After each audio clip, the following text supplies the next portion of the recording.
Hello, and welcome to the DLS Math Department's Open House presentation. My name is Mrs. Melissa Marnell, and I'm the Mathematics Department Chair here at DLS High School.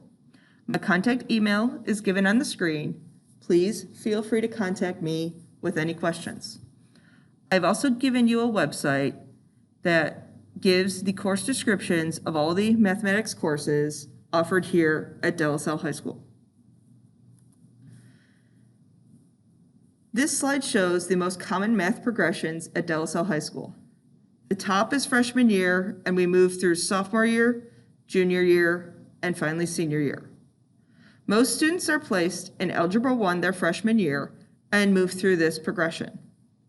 If a student struggles in math, it is possible to be placed in Algebra 1A and 1B, a 2-year Algebra 1 curriculum, where they take Algebra 1A their freshman year, Algebra 1B their sophomore year, and then Geometry and Algebra 2. It is also possible to be placed in Honors Algebra 1 their freshman year. And this placement depends on their scores on the high school placement test given in January.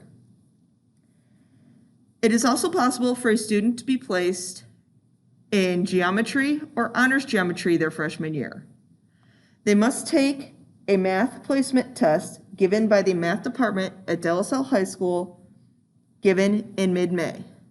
More information on this exam will be released once you are accepted into DLS High School. Thank you so much for watching our presentation. Please feel free to contact me with any questions.